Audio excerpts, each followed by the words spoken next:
Jared Polin, FroKnowsPhoto. Do I say .com? I don't, Adam, do I say .com when I do that?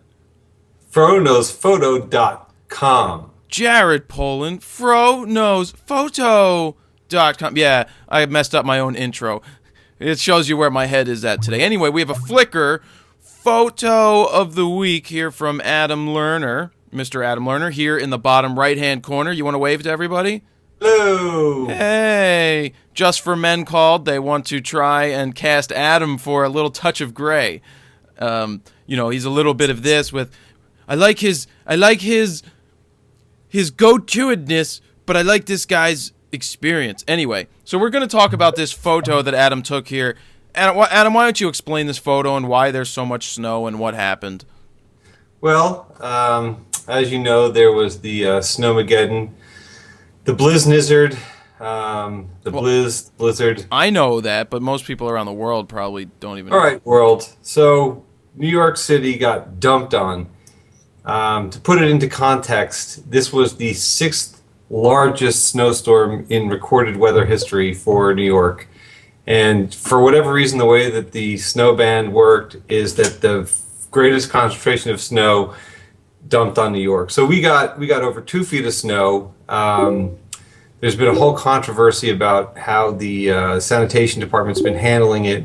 As you can see, this is the following day, and it was a little bit later in the day, and you can see that this is a main thoroughfare here in Brooklyn, and it's a 2-lane street, and there's barely even like a single lane available that was plowed maybe once.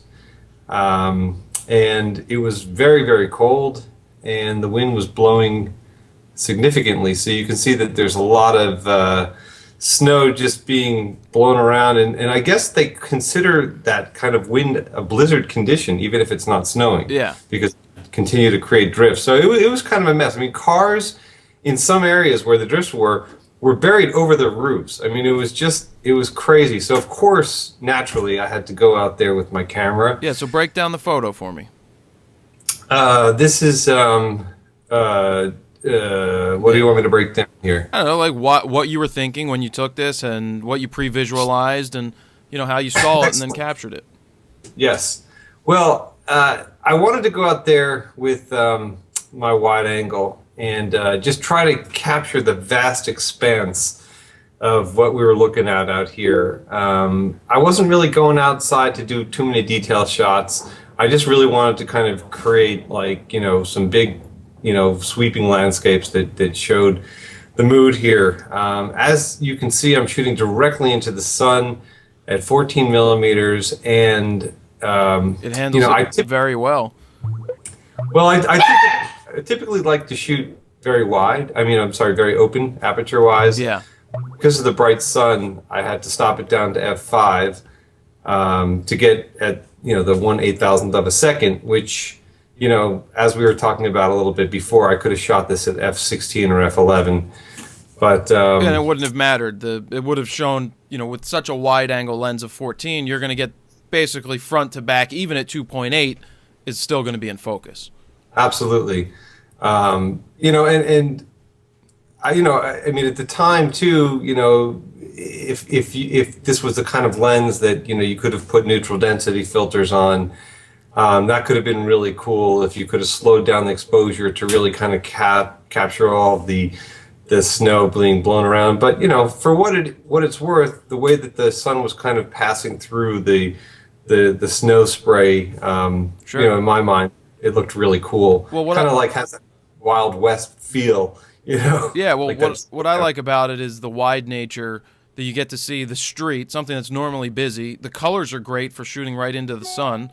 The subject looks very good, and when I was just looking at your changes, we can see that you're +2 on the exposure. And as we pull back on it, we can see where it was, what the camera recorded. Right. Which is kind of a cool shot in itself. A little bit moonscapey. Right, but you were going for probably bringing out the subject, which so happens to be your wife. Now, exactly. with this being said, the D3S only goes to 200 ISO. I've always been told, or it's been recommended, not to go into the lower numbers. I know to some go artifacts like and things happen down there. right. Because it's technically not the recommended to go into the low numbers. That's why they're not numbered. That's why they don't have numbers. But the 1/8,000th of a second is fine. That's the top speed of what the camera is going to let you do. And f5, you were shooting manual. That's where you had to be. If you went to 2.8, you could actually still shoot there in manual, and you would see it. Have you ever done that? Have you ever shot at 8,000th of a second at say 2.8 where you're not supposed to shoot? In what context? In context, like you opened up another stop and a half to 2.8 here and actually shot it at 8,000. It's interesting. I did that with the 24 1.4 because I wanted to shoot at 1.4, but I couldn't get anything to go any lower. I couldn't get the ISO. The ISO wouldn't go lower, but it created this weird like haloing effect, but the middle was awesomely exposed where the outside then kind of wasn't awesomely exposed. It's just a weird thing you could try, and I don't know if that's bad for the camera. I don't know, but I don't know that it's bad for the camera. I just think that in hindsight, if I was really thinking about this, I probably could have done some exposure compensation and potentially maintained the aperture setting that I was looking for. Yeah, but the compensation's not going to do much other than just change your shutter speeds. Correct, and to be honest, in my opinion, this is very much what the scene looked like that day. And I like this over the other, and that's, again, the power of what you have in your RAW file. You use some fill light, you used a little bit of blacks, you did a little bit of boomification with the contrast, and a little bit of clarity. And did you touch vibrance or anything? Did you try to see what it would do? What I did in this case is I added a little bit of white. I changed the temperature in the white balance to warm it up, because otherwise, for whatever reason, the camera was just making it look a little bit cold blue. This would be the cold blue, and then being that it's going into the sun, you warmed it up a little bit. Right, and to me, as soon as I did that, the shot went boom. Yeah, well, that's again the cool part about having the control over your shot. Absolutely. So, yeah, and the thing is that I didn't want to brighten it up too much to lose the color in the sky, and lose the detail in the actual snow, because shooting in snow is tough. It's just a pure white reflective surface. So and this looks natural. You want to see the texture. You want to see the detail. You want to kind of imagine yourself standing on that street being frigid. Sure. No, I in wrapping it up, I really think it does look natural. And, the corrections are right on for what you saw. And just to show people, the difference is, that's pretty much where it was shot. But the way you saw it was this. Right. So... And to be honest, if I had exposed it to look like this, I probably would have blown out a lot of the detail. Yeah. So in my mind, I felt that what I captured was a good image to work with, but knowing that I was probably going to have to just pop it up a little bit in post. Yeah, and that's I don't get my exposures right all the time, and most of us don't, and there's reasons sometimes that you're off. You give yourself some leeway to go certain ways with it because you know how you want to process it. It's all part of that pre-visualization and knowing what you want to do with your files before you even take them, or knowing what you're going to do with them when you're in that situation and knowing there's a leeway. I rather get the image, capture the frame and make my corrections that I need to make to bring it back to where I want it, even if it's small. This is an extreme circumstance. I'm sure most of your images aren't brought back 2 stops. No. So, but in the most of the time we're a half a stop, a quarter a stop, a little bit of tweaks are being done. So, you don't have... And that's really to taste. Huh?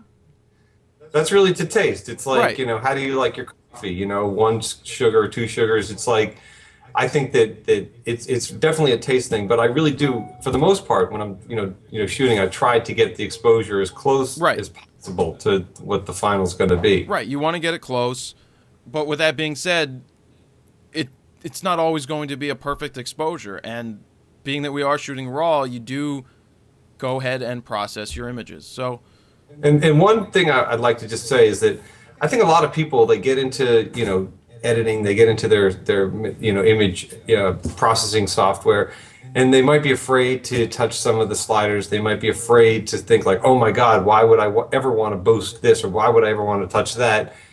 And I don't think you should be afraid of it. I think that you have the control with your raw file to be able to take, an ordinary image and make it really exceptionally, cool.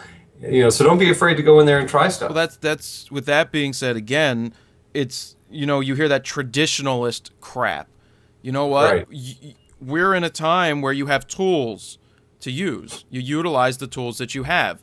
In the older days, we had tools. We utilized those tools to make our images better. In the older days, they had tools to make what their images better. And it's all a progression. This is an art form that keeps constantly progressing, and there's going to be new tools that you're going to either use or not use, but you really need to learn them, because the biggest reason for not doing something is because you're afraid of it and you don't want to learn it. So, right. But I really like how your histogram held up in this, Adam. No, I'm just kidding. We're not going there. So I'm gonna wrap it up. Adam, tell them your website. It's adamlerner.net. .net, because some guy owns the other one, and that's about it. Adam, thank you very much for supplying us with this image. Cool. Jared Polin, FroKnowsPhoto.com. See ya.